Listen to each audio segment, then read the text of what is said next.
Long-time reader, first-time poster. This happened in May 2007, and for reference, I'm female. I was 20 at the time and weighed about 115 pounds, so overpowering me would have been extremely easy. I live in a city in Northern Ireland, and at the time I was best friends with my ex-boyfriend.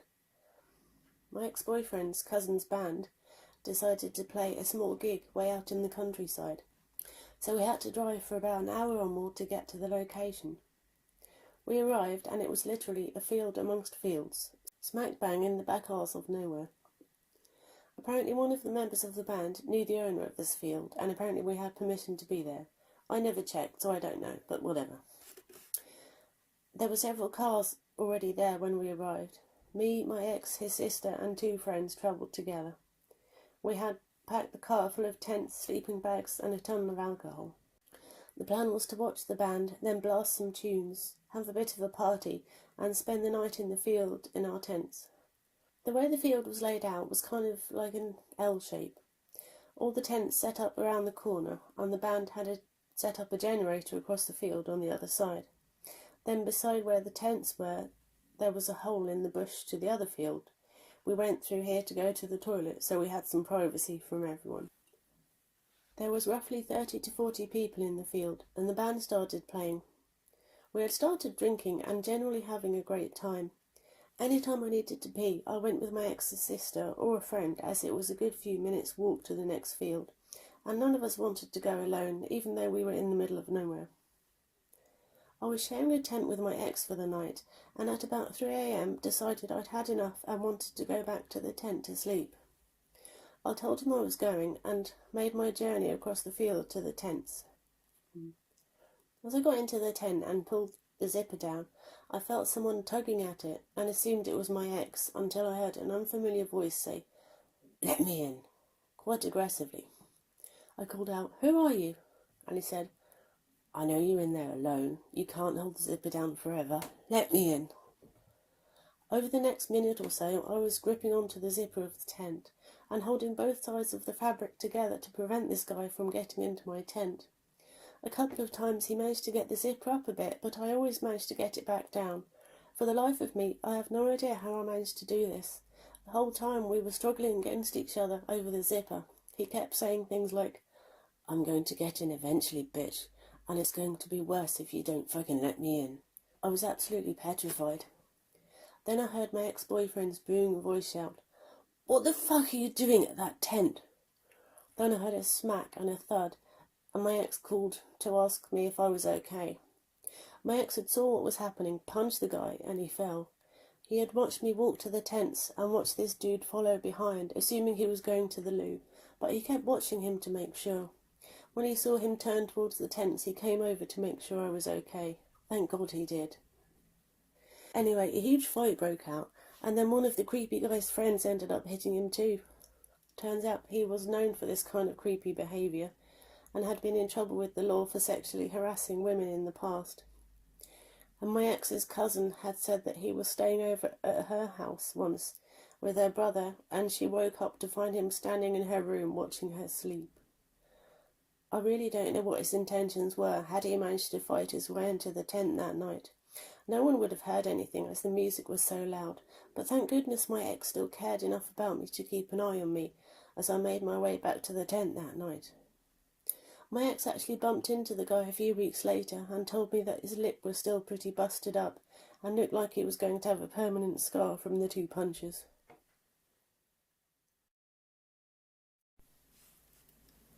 Okay, so I'm from a pretty big city in England. I don't feel like saying exactly where, but it's in close proximity to Birmingham, which is the second largest city in the country. One night around July last year, me and a few friends picked up a bit of weed and trekked down to a field in the outskirts of the city. Now, knowing the layout is important for you to be able to visualise this accurately. I'm not good with sizes, but this field is in a square shape, and it takes about 25 minutes to get from one end to the other at a casual strolling pace.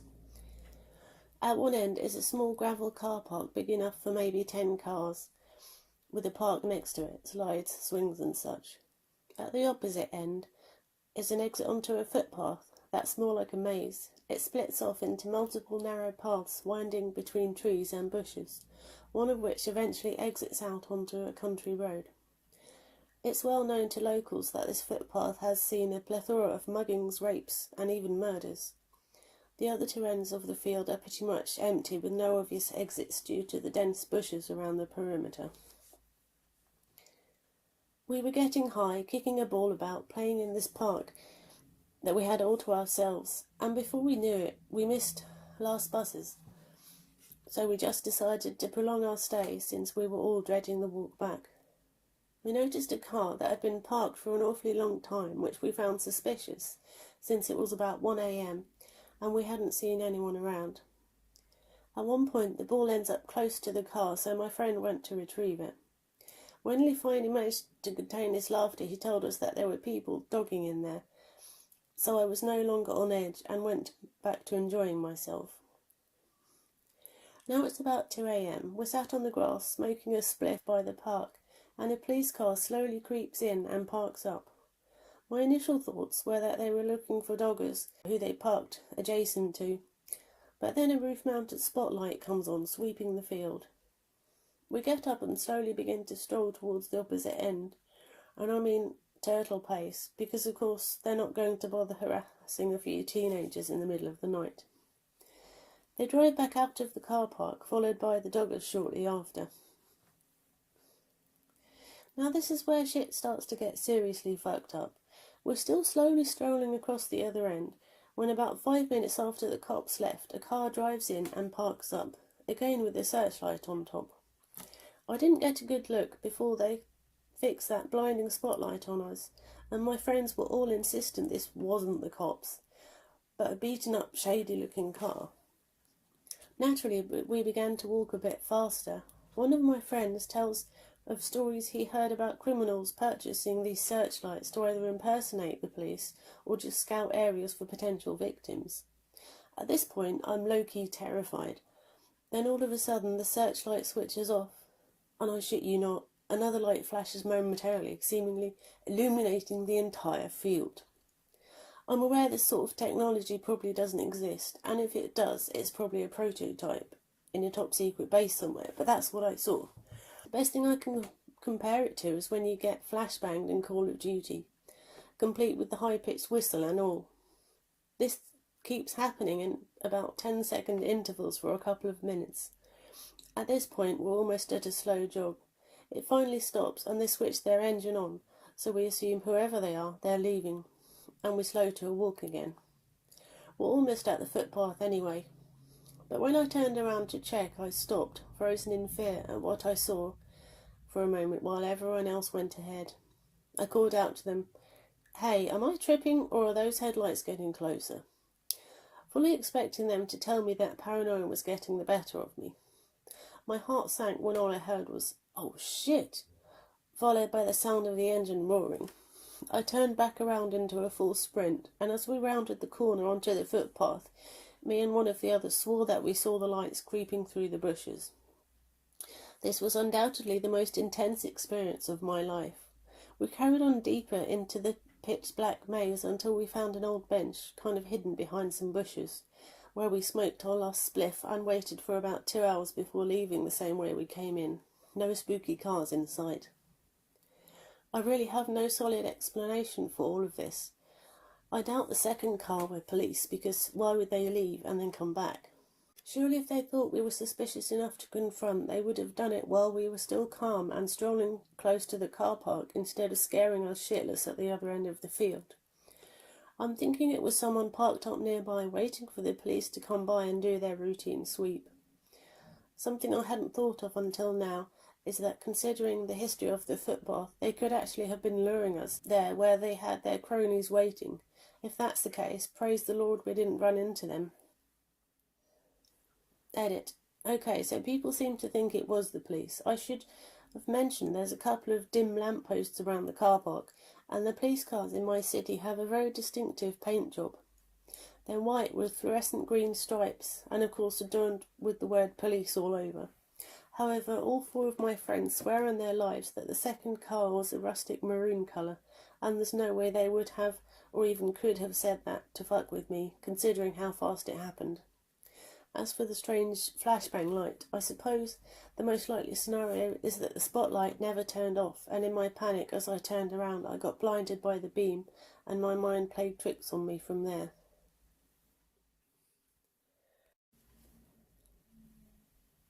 This happened a couple of years ago now, and I'd forgotten until a few days ago. It isn't as horrifying as some of the stories I've read here, but it still makes me feel very uncomfortable to think about it. For context, I'm a 20-year-old woman and was just 18 at the time. I had just got a puppy and was taking her out places to socialise her. A perfect opportunity arose in the form of our town's yearly hat festival, where the whole town parades around in their weirdest hats. I walked to the festival wearing a helmet with foot-long spikes along the top like a mohawk, a steampunk skirt with a corset, relevant later, and was carrying my dog so people didn't step on her. I sat in the town square and was looking around at all the different hats when I noticed a scruffy-looking guy taking pictures with a big camera. This isn't too weird because it's common for local newspapers to attend the events and take pictures of everyone.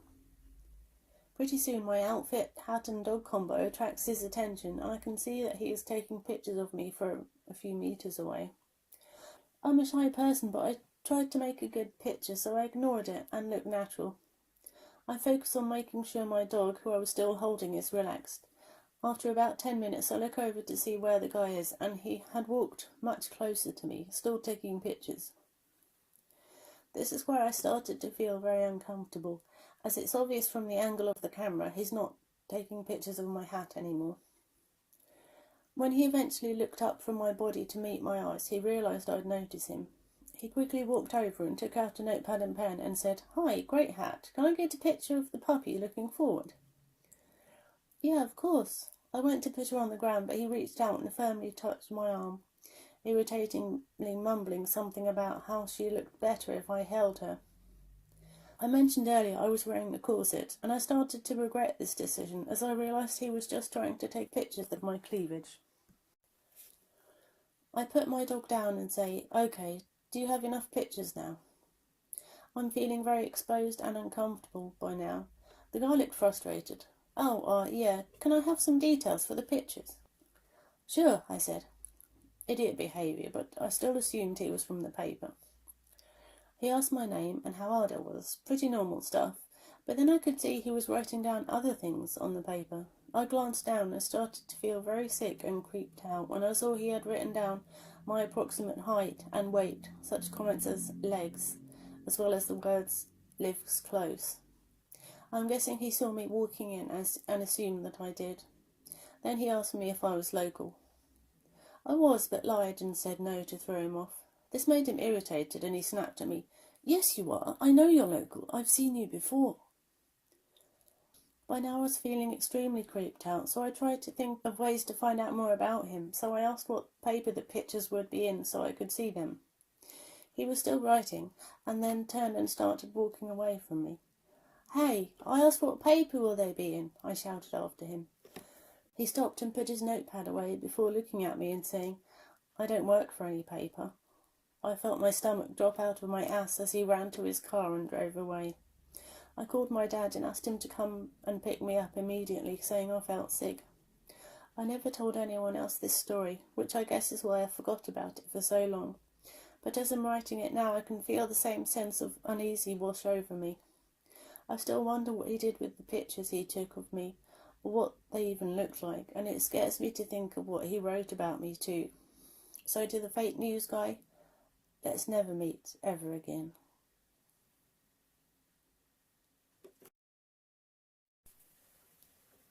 So this all took place over a year ago and only got resolved last October. I'm only now just feeling comfortable to look back and recount what happened. So I live by myself on a street that's very isolated from the rest of the city. It was definitely not a busy street, and seeing any vehicle drive by after 9 p.m. was pretty uncommon. It's awesome to be able to afford this house, since I'm renting it from my relatives, who offered it to me at a great discount and knew I wanted a place of my own. It was late May 2015. I remember that because it was not long after I had picked up Moon Chronicles for the 3DS and was playing it quite frequently. One night, as I was playing it in the living room, I started to hear noises coming from the side of the house. It was strange enough to make me stop my game and listen. It sounded like something brushing up on the walls and moving itself back and forth. My initial self-explanation for this was that it was just the house making weird sounds and nothing more. The sounds continued for a solid 30 minutes, then stopped. This settled me until I immediately heard something else. The sound of vehicles starting up and driving away. I didn't get the chance to see what it was, but I'm convinced it's connected with these later events. A little over a week later, I have a friend over to watch a TV show with me, since we were both fans of it, and frequently went to each other's places to watch together. The episode was near its end, and had entered the final commercial break. As I went to the kitchen to get more food, my friend asked me to come to the front window. As I did, he asked me about a red truck that was parked on the street in front of my property, and if it belonged to someone I knew. I had never seen it before, and just figured it belonged to a neighbour, who for whatever reason didn't park in front of their own house. I immediately brushed it aside and went back to the kitchen, but as I did, I saw a figure moving away from the kitchen window. Startled, I yelled out to my friend about what I just saw and to come in quick. As he did, and I'm trying to rationalise what I just saw, we heard the truck start up and then drive away out of view. At this point, I knew deep down the figure I saw had to own that red truck. I kicked myself for not getting to the front window faster to get a better look at the perp. My friend immediately suggested I call the police, but I knew it was pointless. I only saw the red truck and a figure at my windows. I didn't have a physical description of any kind, and I didn't get his license plate number. We eventually settled down and called it a night. A few months later, September, and I had just got home from a shift at the sign shop that my father owned. It was walking distance, so I just to and from work by foot. Save money, live better, right? I wasn't even inside the house yet when I noticed the red truck parked in front of my house. I was convinced it was the same one as before. I wanted to get the license plate numbers, but my phone was long dead. From what I could see, there didn't look to be anyone in the truck, so I figured to run inside, get a paper and pen, and then come back. As I do just that, and then head back out towards the back of the truck, it immediately starts up and speeds away, which scared me since I didn't expect that. Luckily, I had enough time to see the numbers and write them down before forgetting. At least now I had something on this stranger. After that day, I started seeing the red truck drive by my house at odd times while I was at home. It never parked in front of my house again, but I still got a feeling of dread whenever I saw it drive past. For whatever reason, it put me very on edge, and eventually burrowed its way into my mind when I was at the front window and heard something drive past.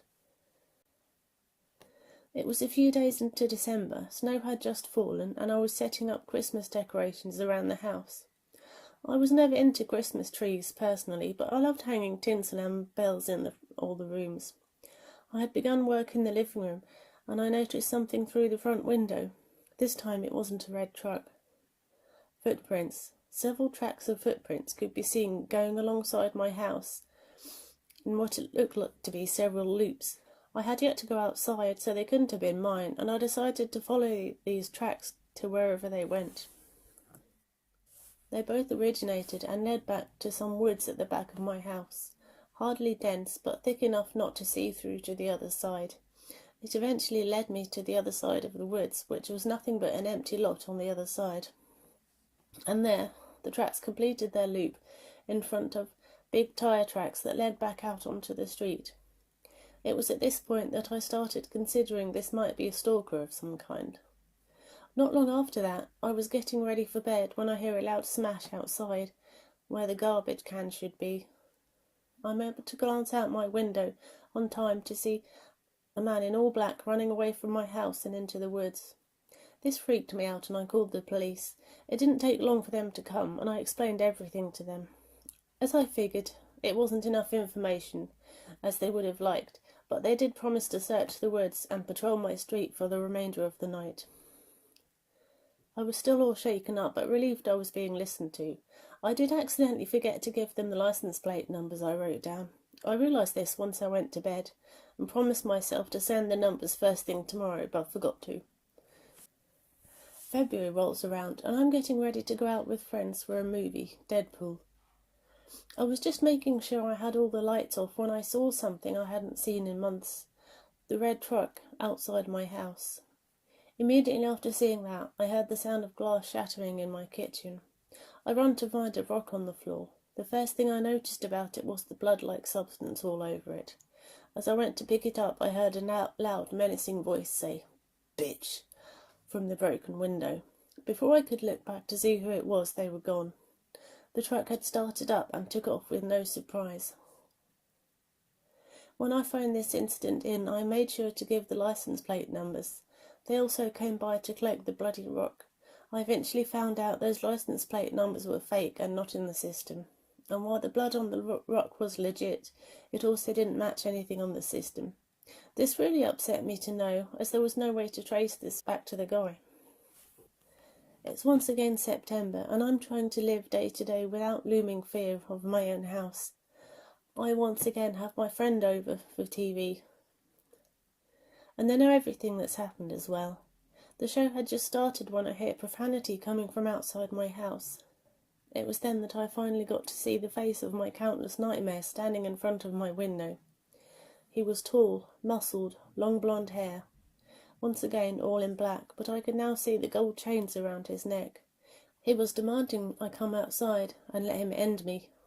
As I'm crying in hysteria, worried for my life and my friends, the said friend proceeds to yell back at the guy, all the while trying to find something to use as a weapon. He eventually finds a rake I had brought inside to use. As all this is going down, a neighbour must have called the police, as red and blue lights filled the area. It turns out this guy was mentally disturbed and had been missing for years. The truck belonged to an uncle of his in the area, which he allowed him to use for free and didn't let his family know where he was while he was technically missing. How he got away with driving without a licence is beyond me. I'm also not the only person to be subject to his harassments. There was at least 3 others, completely random and no connections whatsoever. He had never killed or hurt anyone either, which relieved me to some extent. He did get charged for the distress he put me and others through, and got put into the proper supervision the following month. While I'm glad he got the help he needed, and won't be unsupervised again, I'm thankful nobody got hurt or killed as a result of this. Knowing what I know now, I don't hate the man for his actions. He's obviously not in a sane state of mind, and is now getting the help he needs. I just hope I never go through something like this again.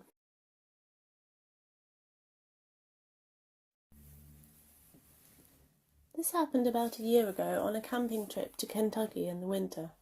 My girlfriend at the time and 3 of my buddies spent the long weekend doing some hiking and camping. We drove in on a Friday night around midnight and set up camp. There was almost no one else at this campsite besides a young couple a bit down the road from us and an older man down the road the other way. We unloaded the cars in the dark, got the headlamps out and started setting up the tents. All of a sudden, my girlfriend noticed that we had an extra person amongst us. It was the young woman from the couple at the campsite down the road. She looked really messed up. Her eyes were glazed and her skin looked like she had been picking at it constantly. She introduced herself and spoke in a sort of monotonous way. She seemed nice overall, but it's her boyfriend, or husband, who really creeped us out. We noticed after talking with her for a bit that he was standing near our campsite at the edge of the woods just staring at us. Eventually he went back to their campsite, but then got in his car and pulled right up to us with his high beams on. As you can imagine, getting blasted by high beams at midnight in the middle of the woods really impairs your ability to see. His girlfriend said she had to go and got into the car with him. At this point we were all weirded out, but not freaked out. It was later in the night when things got scary. I was in the tent with my girlfriend when we started to hear a domestic argument from the couple down the road. It soon escalated to full screaming. Then I heard the sound of glass break. At this point, my girlfriend and I are sitting up and deciding if we should do something. I hear someone get into the car. The car then peels out of the campsite and races down the dirt road past our campsite, kicking up dirt and gravel against the side of our tent. The guy had apparently left his girlfriend in the campsite because we could hear her sobbing. My girlfriend and I start getting dressed so we can check out the situation, but the car comes peeling back up the road and parks back at the campsite. Loud panic shouting ensues, and we hear two clear pops that sound exactly like gunshots. I remember feeling the blood draining from my face. My girlfriend and I are basically frozen in our tent, listening. Finally, to our great relief, we hear them both start arguing again. The argument settles down by about 4 a.m, and we fall asleep. When we woke up, they were gone. I asked my buddies if they heard what happened, and they said it kept them up as well. We made breakfast and started packing up when the older man from the trailer walked over and started chatting with us. He seemed surprised that my girlfriend was with me and said something along the lines of, "You shouldn't have brought her here. It's not safe for women here." Needless to say, we were officially creeped, and we found a new area of the state park to stay. We found a lovely lakeside campsite the next night and enjoyed the rest of the trip, but we were certainly jarred by the encounters. So, abusive man from the woods in Kentucky, I can officially say, let's not ever meet again, and hopefully your girlfriend has gotten away from you too.